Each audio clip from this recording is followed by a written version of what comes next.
Hello, and welcome to Grid 2 Uncovered live stream number 6. I'm Lee from Codemasters. Joining me this week, as ever, I've got Ben manning the chat box. Say hello, Ben. Luke's also here this week. He's going to be manning the Twitter. Say hello, Luke. Hello. Back on the wheel this week again. Thank you very much for coming back, Joe. No problem. And also joining us this week, we've got Ian. Hi. Hi, How's Ian. it going? Thanks for joining us. I suppose we'll start off a little bit about yourself. What is it that you do on Grid 2? I'm the producer on the project. Sorry, I was too far away from the mic there. So yeah, just really involved in loads of different aspects of the development of the game, really, from top to bottom. Yeah. So what's like a normal day in the life of a producer then? There isn't any such thing. I can be working on things like this and doing sort of PR related activities and working with the brand team, but also you can come in and you get bugs and things that are just completely left of field that you don't expect to come up, and that shapes your day. If you've got a bug in your inbox in the morning and it's something that you don't expect, then you can be working with sort of 4 or 5 different teams to get it resolved. So you're the Superman of Grid 2? I wouldn't say that. If you want to say that, that's cool. But you're going to tell everybody that tomorrow, aren't you? Yeah, we'll do it. I'll say Superman by name and nature. Right, okay, so coming up in tonight's show, we've got some never seen before Overtake, which is a new mode that, like I said, you guys haven't seen before. We're going to be doing that on Barcelona. We're also going to be running the time attack mode on Indianapolis. We'll be showing off some more car customization. You guys really loved it last week, so we like showing it off as well. It was good fun. We'll try and make a slightly more prettier car this week, I think. Professional car? A more professional car is probably, it's probably not pretty is the right word. Professional car. Yeah. And then we'll also be doing a race on the Côte d'Azur. Right, I think we're ready. I think we'll jump straight into a race. Yeah, sure. Yeah, we'll jump straight into a race. We're going to go over to Barcelona. As you can see, we're in the Mercedes C63. What can you tell us about this car, Ian? Well, it's one of 3 different Mercedes that are in the game, actually. It's sorry, I'm too far away from the mic. Yeah, so it's actually one of my favourite cars, and it appears in Tier 2 in the game. And as you can see, it's got all the classic Mercedes styling, and it's one of the cars that I think has some of the best handling in the game as well. It alongside the sort of heavier BMWs. The E30 has a tendency to slide around, but the M1 and then the M3 are both really quite heavy cars, and they have that sort of hefty German feel when you're taking them around the track. So these are really fun to play. So I think Joe's going to take us into the race. Yeah, there you go. Yeah, just go for it. Okay, right. Into the loading screen. We'll get on with the show. We'll shut the mic down after this. What we're going to be doing is we've been asking for you guys questions. So if you've got anything that you want to know about Grid 2, something that you might have seen, something that you haven't seen yet, just fire the questions over in the chat box, and we'll do our best to answer them a little later on.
there we go, guys. That was Overtake mode.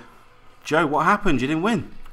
Well, you've got to be quite patient overtake mode. You can't go full beans. You've got to sort of take your time, choose your moments, and because as soon as you hit somebody, all your multiplayer's gone, and you start back to zero. So it's, I noticed you doing that because I would be just ploughing straight through all of those that's not trucks. the aim of the game. You've got to take your time, choose your lines, and just opportunist. You just got to go for the opening when you can, and not be too overzealous with it. You just can't go racing around the track like you are in Time Attack. It just don't work. You can go around and try it if you like, but you won't get anywhere. You really have got to take your time, and it's actually quite difficult.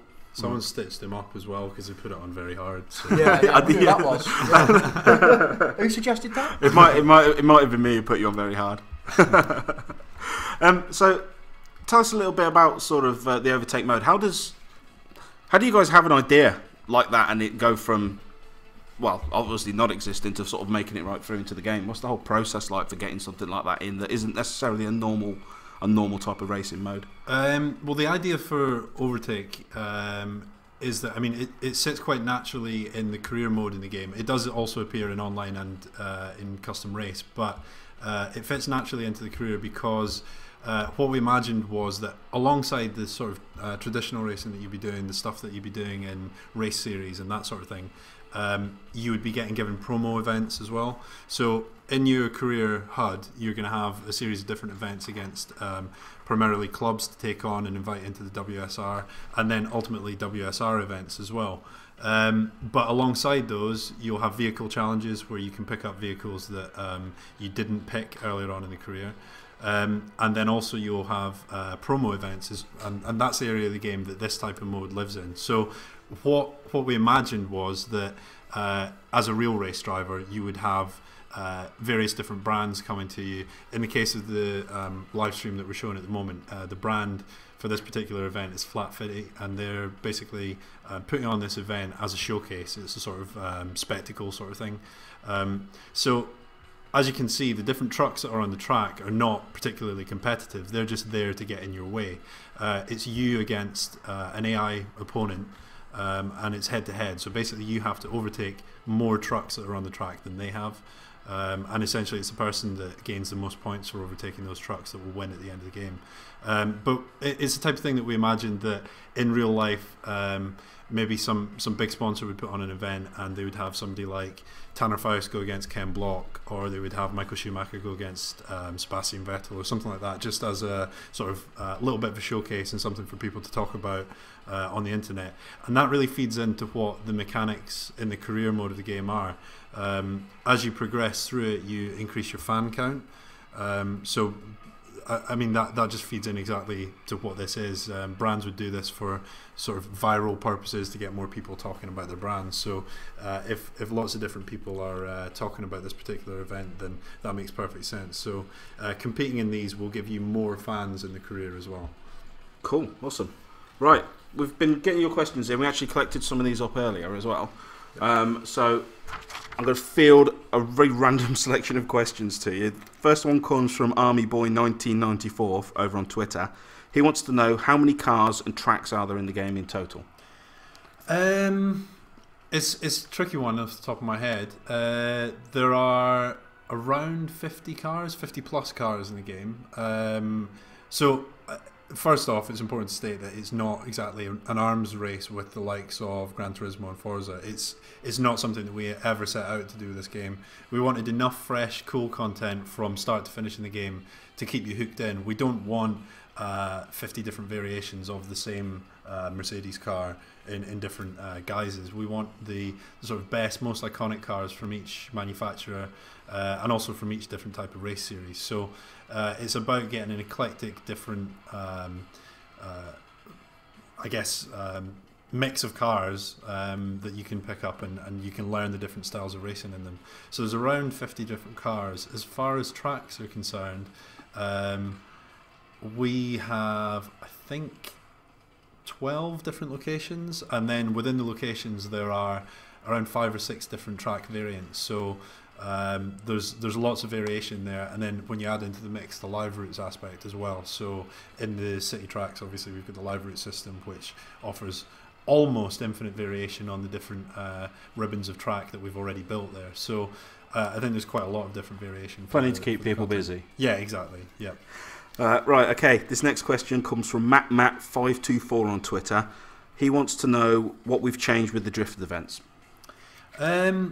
Well, I tend to say there's quite a lot about all of the aspects of the game, but we really sort of broke down everything that we did in Grid 1 and then tried to rebuild it from the ground up and really said, what is it that's making these things work and what things do we need to improve on? One thing in particular with drift that we found was a little bit of an annoyance or a hindrance to players in Grid 1 was that you'd find that players tend to sort of fishtail quite a lot. They'll just slalom left and right to try and create enormous combos. Yeah, so that's something that we've managed to get rid of this time and actually put emphasis on linking real drift. So like properly getting the back end of the car out and actually controlling a car that's lost traction. So we basically implemented a system whereby the tech detects how much of a drift you're in, whether or not you're like what angle you're actually drifting at, and what your proximity is to the actual drift marker on each corner. So that's improved it so that you don't go online and actually pull off amazing, brilliant drifts, and then somebody else is just sort of fishtailing along the course and getting a million times multiplier for it. It makes it a little bit more fair to the people that are playing properly. Cool.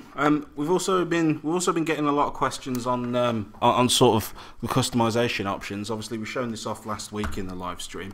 What we're actually going to do is we're going to show it off a little bit more today. But this question that's come in on Twitter, there's a lot of people asking it in the chat box as well. Sort of similar question.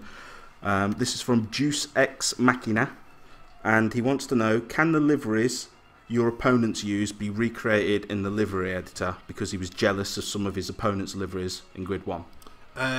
Yes, absolutely. The livery editor well, obviously we're going to show it in a little bit more detail now, but it really allows you to do anything that you see on the other cars in the game. So if you go online in a race and somebody's got a fancy livery and different patterns and so on, you're actually going to be able to go find that in your cache of different stuff in the livery editor. The only time I think that you're not going to be able to completely replicate what you see online is if you're not online, in the career mode, is when you come up against the different clubs, because you're not driving for those clubs. You can't have the decals and stuff that they so have. You can't do your car up like Elimination and like Transamerica and exactly. Yeah, so they sort of stand on their own, but you are obviously able to sort of customize it to your heart's content with the decals available to you. Awesome. Right. Okay. I'm just loading up the livery editor so that we can show you all the. Actually, I know what we haven't spoken about yet. We haven't spoken about the brand new shiny garage. Fans of the live stream that have been watching in the past, you will have noticed that we've been in. I don't know how best to describe it. It was kind of like somebody's house. Yeah. There was the dog outside and cars driving past. Obviously, something's changed at this point in the game. So how is it we've found ourselves in this new, much bigger garage? So essentially, in the career mode of the game, there's the sort of thread. If you're not familiar with it, I'll just do a sort of simple overview. But basically, Patrick Callahan has asked you to come on board and be his star driver. He's an entrepreneur that wants to start World Series racing. So in the first garage that you're in, it was really you going to different club events and beginning to sort of pick up momentum as a race driver and get the WSR a little bit of buzz and a little bit of people talking about it. After you get to the point where the first WSR takes place, rightly so, he kind of sees that you've got the talent that he was looking for. So going into Season 2, you move into this slightly bigger, shinier garage with a bit more space, room for all the different equipment that you'll be using. And as you can see in the background, there's also space for more than just one car. So it really sort of helps sort of drill in the progression and show that the world around you is evolving while you're playing the game. It's also a movement from in the first garage, you just sit on the sort of PC screen, so you move across to that to navigate through your different events. Now that you move to garage 2, you've got a sort of projected video projector on the wall. So is it? I can't quite do it with the controller. Is that what's behind us there over by the car? Exactly. Yeah, that in the background there is the place where you'll navigate through the different events and different parts of the title. Cool. Right. I'm trying to pick a good livery that I think I'm quite liking this one. I think black and grey always works quite well if you're going for something slightly more I professional. wanted to change the colours a bit because we were always showing off black and grey.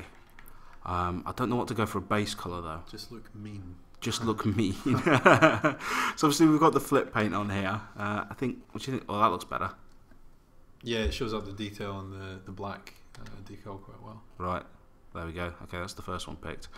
We want a bit of red. So we've got that there. Where's that going? That's on the stripe. I quite like that. I don't know. Works well with the NSX What have we got? rear light panel, doesn't it? Well, I don't know. The white.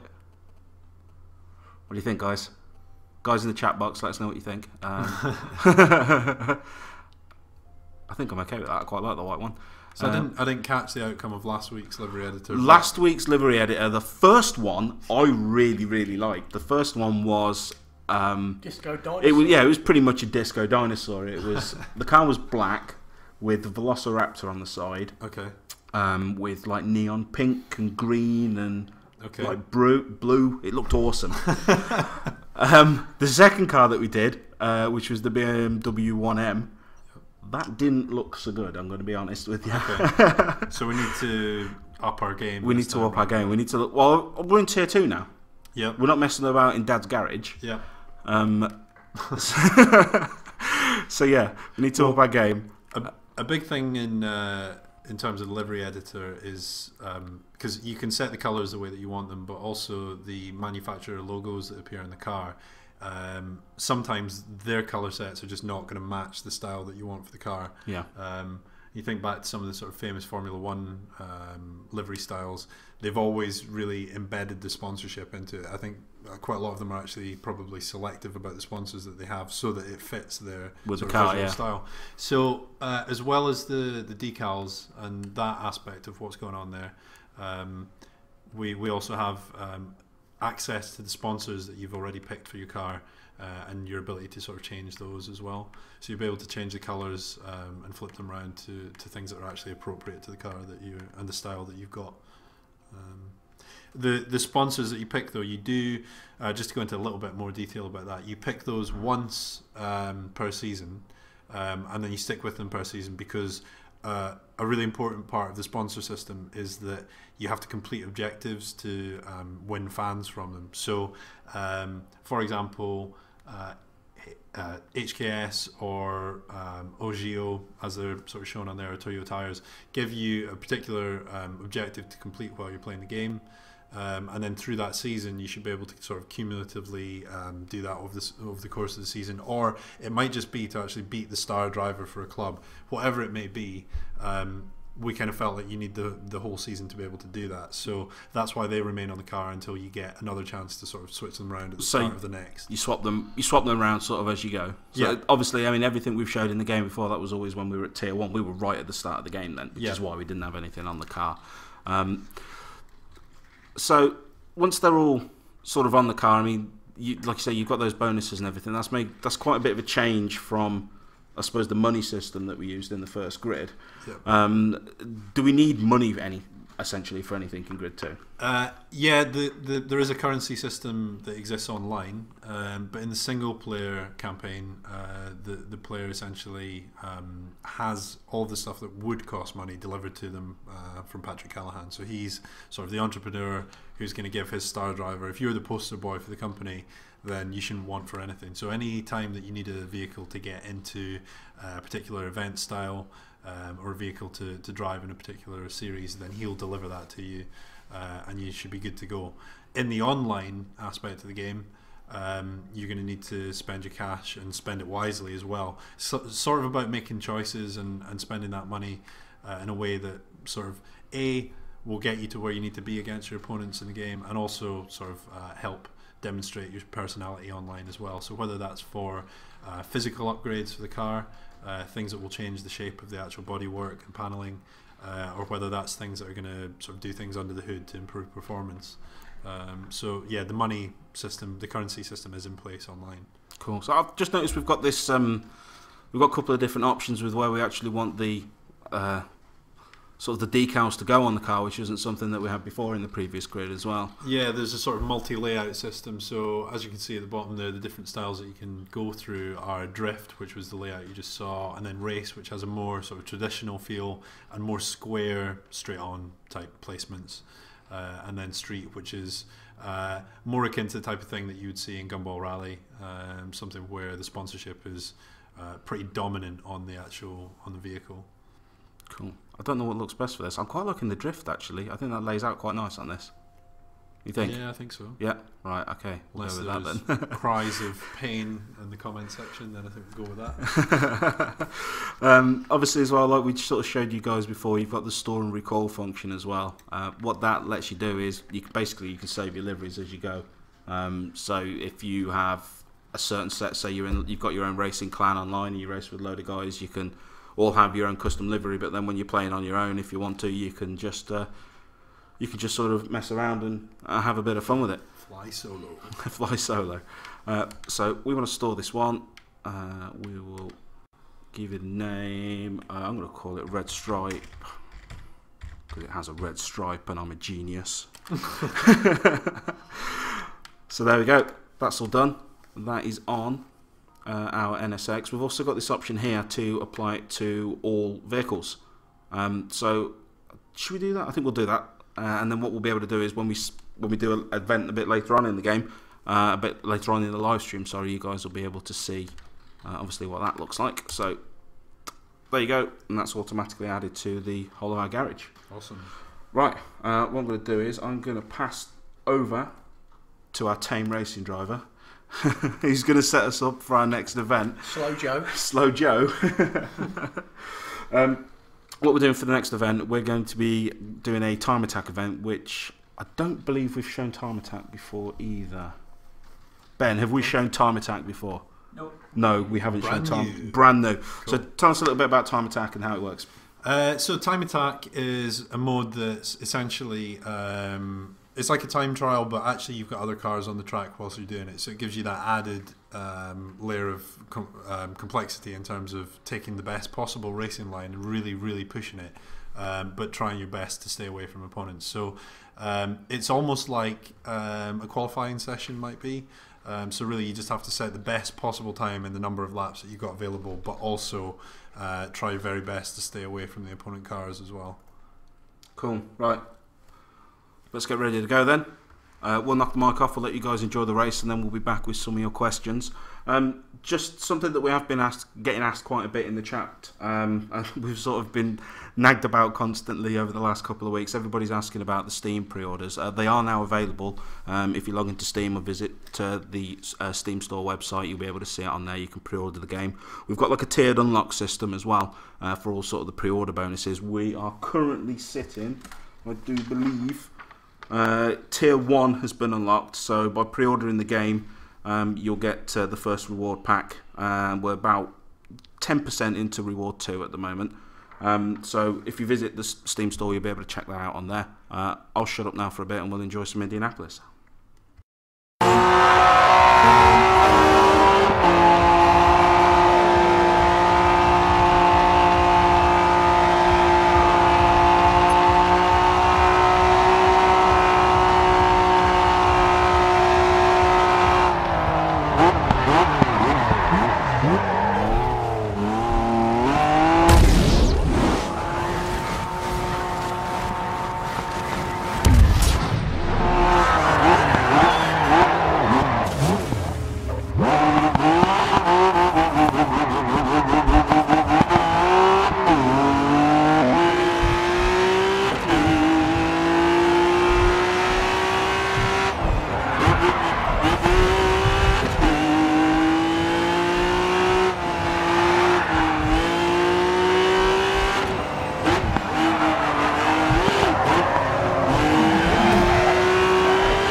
There we go.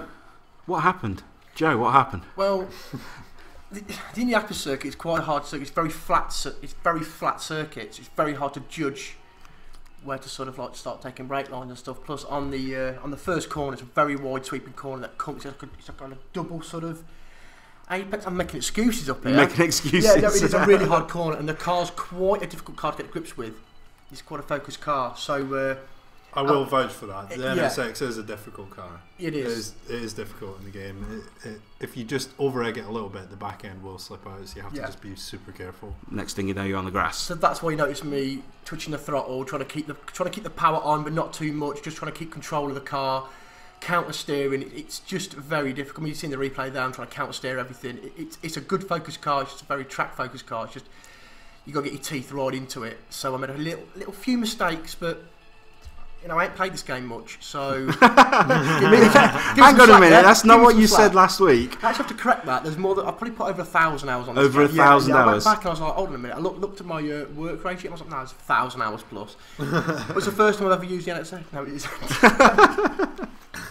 That's my excuses. That's all I'm hearing is excuses. That's all you're going to hear from me. That's all you're going to hear. Yeah, okay, so obviously we hope you like that track, guys. It was... It's interesting to be able to show it off. Yeah. Maybe you can come back next week and have another go, Joe. Bit more practice. More practice, yeah. So tell us, I suppose, a little bit about the NSX. It's a legendary car almost now. So I suppose a little bit of history and why that car was selected as one of our sort of best of the best to go into grid. Well, I think the cars that always have driven in Le Mans have been cars that the guys in the studio really sort of hold up in really high regard, and obviously it took part in the sort of mid-90s Le Mans races, I think. And also, as far as production cars go, it was one of the ones that had the most sort of publicised influence from a race driver. So Ayrton Senna obviously had a fair bit to do with the car and how it was constructed. Obviously his championship cars always had Honda engines, so he gave a lot of input to Honda when they created this car.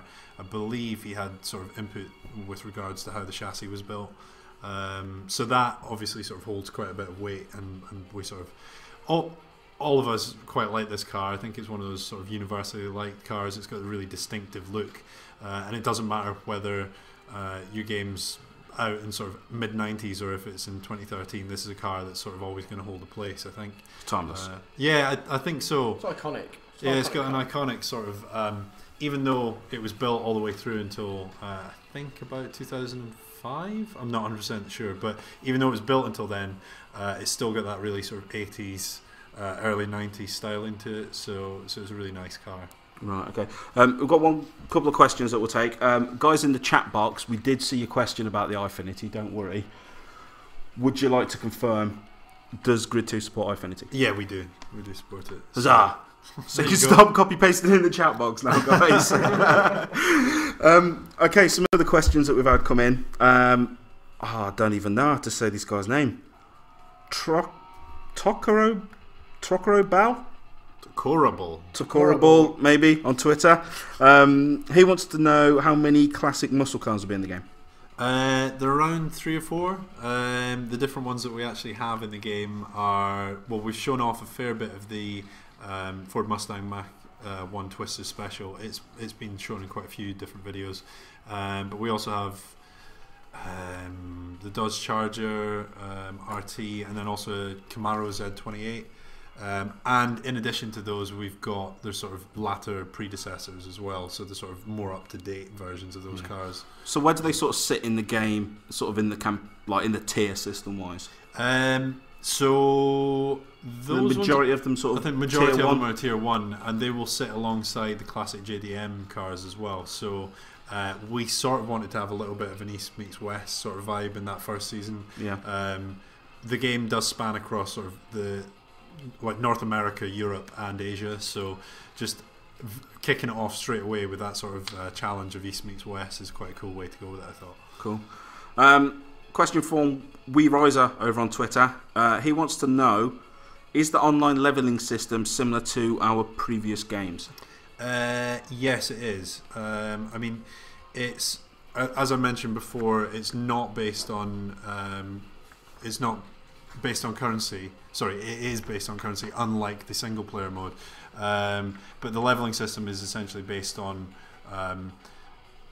leveling up as you complete races and beating opponents online, and then spending the cash that you accrue while you're online on the various different things that you're going to do to your car. So to go into that in a little bit more detail, when you go from tier to tier in the online campaign, players are going to come up against opponents who've obviously got cars that are more souped up, more high performance than theirs, and in order to be able to compete with them, they need to sort of begin accruing money, being able to actually spend that on different things that they can do to the car, or continue to race in sort of lower level tier 1 races and spend that cash once you build it all up, spend that cash on a brand new car. It really depends on what way you want to do it.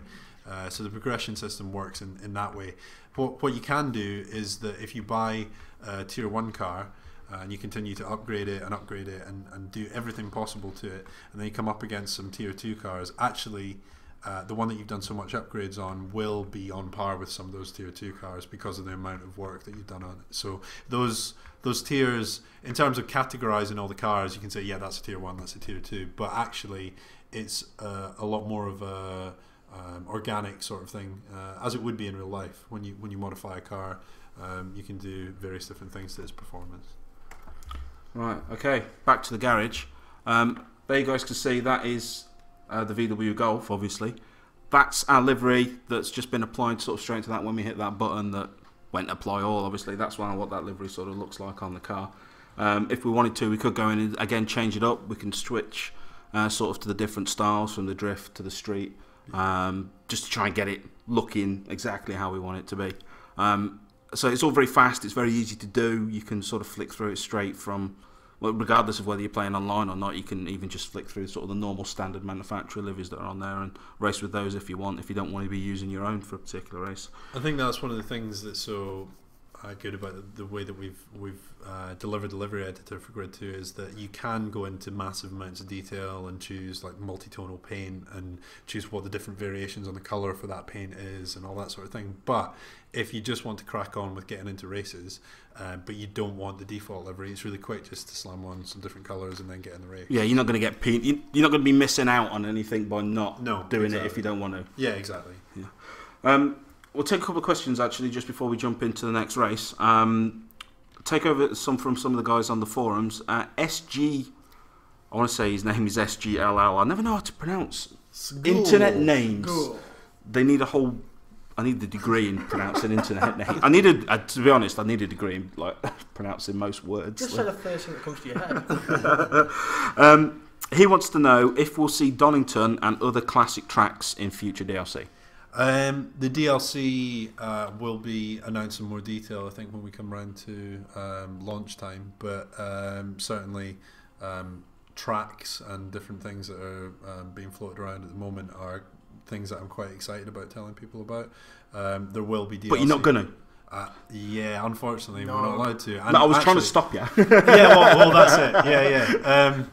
There are a number of different tracks that are actually being floated around right now, and they've not been completely confirmed. So, if people shout loudly enough about certain things, then we might. So, if there's enough demand for something, we can certainly look at it. It's nothing. We've got to finish the game first before we start working on the DLC. Okay, another question that's again, it's one of the regular ones. A couple of the guys on the forums. This guy is called Bianca Kizoro. That's a. I don't know. You could have just used your real name on the forums, honestly, guys, if you wanted.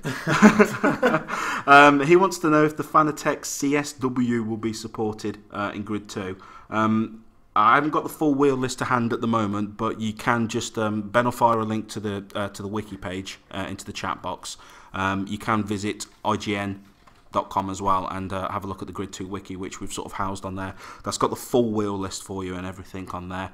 So whether you've got a Fanatec or sort of any other brands of wheels, you'll be able to see if yours is sort of fully supported for Grid 2. I think we're ready for another race. I'm ready. You're ready for another race? Is everybody ready for another race? Oh, yeah. Luke? Yeah. Sure? Right, okay. Yeah, if you just hit back. what we'll do is then, okay, this next race, what we're doing is we're going to the Côte d'Azur and St. Lawrence race. I believe this is the first time we've showed this track off as well.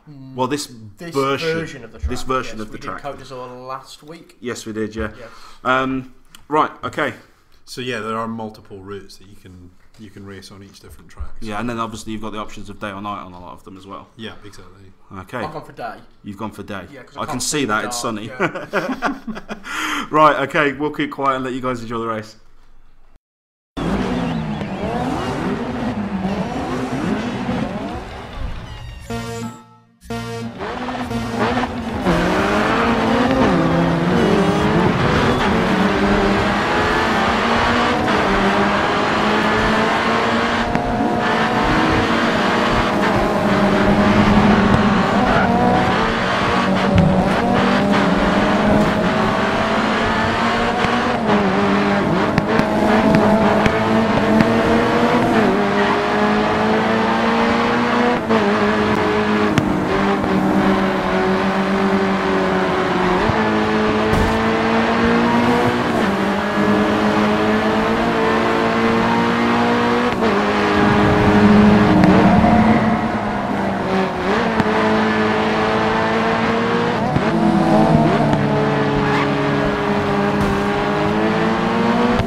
Joe, third time lucky, you won an event. Well, I was holding back for the finale, really. I was teasing them. So it was the big finish. It was a big finish, yeah, in the golf. I'll ask Ian. I'll ask you this. There's a lot of guys talking about sort of the physics that have sort of gone in to make up Grid 2. Obviously, it's a very important part of any racing game is that it sort of feels right and everything acts as it should. What can you tell us about the physics, and I suppose why did we pick this track as well at the end to show off at the end of the live stream? So there have been massive updates from what we've previously done. The last title where we made updates to physics was Dirt 3, and then we continued those through Showdown. But with this, we've really pushed to ensure that the cars are when the player plays the game, they can feel exactly what the car should be experiencing through its wheels as they drive across the tarmac. So as the car moves across an expansive track, the game is sampling the undulations and changes in the road, and as well as that, the changes in traction on the wheels and how they're connected to the road, 1,000 times a second. So it's operating at 1,000 hertz. As far as I know, the best competitors are sort of running at about 600 hertz. All that means really is that the higher you sample that, the more feedback that you're getting for a track that you're covering. So when you're moving at sort of 100 miles an hour, for example, across maybe 100 meters or whatever it may be, there will be sections of the track that you're not having fed back to you if you don't sample high enough. So the physics simulation and what we can actually understand and then perceptibly feedback to the player through the controller so that they can then correct things. Like, for example, when Joe was driving in the NSX, just as it began to lose traction, he was getting the feedback just quick enough to be able to hold it on the road. Obviously not in the first corner, but once he got to grips with it, then he was doing pretty well. Throttle playing, a lot of counter steering. You really know as soon as a car hits something, you really start throttle playing and stuff. You really do know the car's going. You can feel it going to go, and you've got to correct it. You really can. Yeah, and then the second part was about Côte d'Azur, was it? Yeah, Côte d'Azur. Why did we pick this track? Well, luckily enough, I actually worked on Grid 2 way back when we originally sort of picked the different tracks and then looked at the pros and cons of the different places that we would include. And I think this is case in point. There's a good example of a sort of motorway tunnel there, and a sort of more urbanised aspect of what the Côte d'Azur offers. And then it's juxtaposed with the beautiful vistas and the sort of scenery and stuff that you saw before we went into the tunnel. This bit's a little bit more urbanized as you sort of head towards the town. There's a lot more of this sort of street signage and that sort of thing. But just being able to sort of take the player on a journey. When they drive at the start, they've got the beautiful scenic aspects of it, and then actually as you drive, you've got sort of a bit of a story to tell and a bit of a journey to go on. And also, I've just sort of spotted castle ruins and stuff as well. So there's a bit of everything really. Yeah, awesome. Right, okay. We hope you guys have enjoyed the live stream this week. Very quickly, if you have liked what you've seen, drop by preorder.gridgame.com. Over on there, you'll find sort of all of the information, depending on what country you live, as to where's best to pre-order for you. Obviously, if you're a PC player as well, you can visit, just boot up Steam. We're sort of right there. I think we were sitting quite healthily at the top, sort of half of the charts. Obviously, you can just search for us on the Steam store as well, and to boost the unlocks, and the more people that pre-order, the more stuff you'll all get. Obviously, it's all sort of, it all rolls back. So if you pre-order a bit later on, then you've unlocked like one of the earlier bonuses. It's everybody gets everything basically, so you're not going to be missing out. We'll take a very quick few last questions. Boyd on the forum wants to know, how long will the single player mode be? So if you smash your way through it, I think you can probably do it somewhere between sort of 20-25 hours, I think. But if you that's missing a lot of content though. Yeah, exactly. If you just complete the required events and then keep moving through it, then you can do it about that quickly. But if you actually do all the side missions, as it were, so promo events, vehicle challenges, and you do a bit of test drive as well, then I think it's about 30 hours. So there's a fair old whack of content in there. Not only gameplay, but there's some sort of video FMV content through the career as well. It's not something that we showed off much, but it's something that does come up very often. A lot of people want to see sort of how the damage works in Grid. We will be showing that off a little bit sort of as the weeks go on and as we get closer to launch. I suppose the short version is he wants to know, like, if there's going to be wheels flying around the track and sort of terminal damage and things like that. There's a really good example of that. If people look up the Eurogamer video, basically we did a presentation at Eurogamer where I spoke a little bit about live routes, but also Gin, who's the car handling lead designer, he talks quite a lot about how we manage and construct the damage in the game. Wheels and stuff flying off, yeah, you can burst tires and the wheel, you'll basically shred it all the way down to the wheel. Those things happen, you have to really just contend with it as you drive through. But we always have to just be mindful of what the constructors and manufacturers want. So if we were showing it in quite such an extreme way that they weren't happy, then we'd obviously have to rein it back in. So it's a fine balancing act for each different car and each manufacturer, really. Awesome. Right. Another question that comes up a lot of guys are asking for specs for the PC. Obviously, that's on the Steam page as well. It's also on the IGN wiki. Ben will fire links to those into the chat box for you guys as well. Another question that's come up as well. People want to know if audio names are going to be back. So will the game call out your name like it used to? There was the very nice assistant lady that would say, "Hello, Lee." Yeah, definitely. Yeah, so you, Patrick Callahan will be chatting to you in first name terms when you're in the game. Whether or not that's your real name or whether it's a nickname like Chocolate or, whatever it might be. Okay, Chocolate. Yeah, those are back in there, so that's quite a cool touch. In addition to that, though, as well, in the career, if you type your name into the game, your profile sort of exists through everything. So as the WSR grows around you, the media that picks up you as a driver and begins to sort of talk about your skill, where you're going in the world of racing, you'll actually have your name displayed in the video. So we're actually rendering the correct text for whoever's put that in their profile into the videos live in the game. So that's another nice little touch, I think, just to make it feel like it's your career that's evolving around you. Awesome. Right. Okay. I think we're done for the evening. Cool. It was a good show, guys. Home time. Thank you very much for coming along, Joe, and being our driver again. Same time next week, I suppose. Same time next week, yeah, 6 o'clock. Ian, it was a pleasure to have you. I know you've got to rush off. I don't want to keep you much later. No problem. You've got to get dinner. You've got to get back to have dinner. So yeah, I mean, a big thanks to sort of all you guys for coming along and watching on Twitch TV. If you're just catching in at the end of the live stream, where have you been? What you've missed? Having dinner, probably, yeah. You've missed tonight Barcelona on the Overtake. We've also shown off Indianapolis on the Time Attack. A little bit of car customization, and obviously what you can see now on the replay is the Côte d'Azur in the Volkswagen Golf. We'll have the replay up on YouTube, hopefully sometime this evening, or it'll probably be tomorrow. All you need to do is just visit youtube.com/gridgame. As soon as it is up, we'll be letting you guys know on Facebook and Twitter, which is twitter.com/gridgame. And obviously facebook.com/gridgame. Nice and easy, no excuses for forgetting that, is there? No, not at all. No. Right, okay. It's been great to have you along. If by any chance any of you guys are watching in the UK, we have got some game events going on over the weekend. If you visit game.co.uk/events, you'll be able to get a list of everywhere that we're going to be over the weekend. So if you happen to be in the area, pop along, and you can actually get hands on with Grid 2.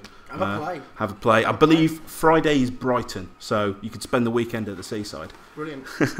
Seeing cars, that's all you need. Seeing cars. Well, yeah, that's all you need. So yeah, if you liked what you've seen, visit preorder.gridgame.com. I've been Lee from Codemasters. Thank you very much. Round of applause to the driver. Woo. Thank you. It was a pleasure. Thank you.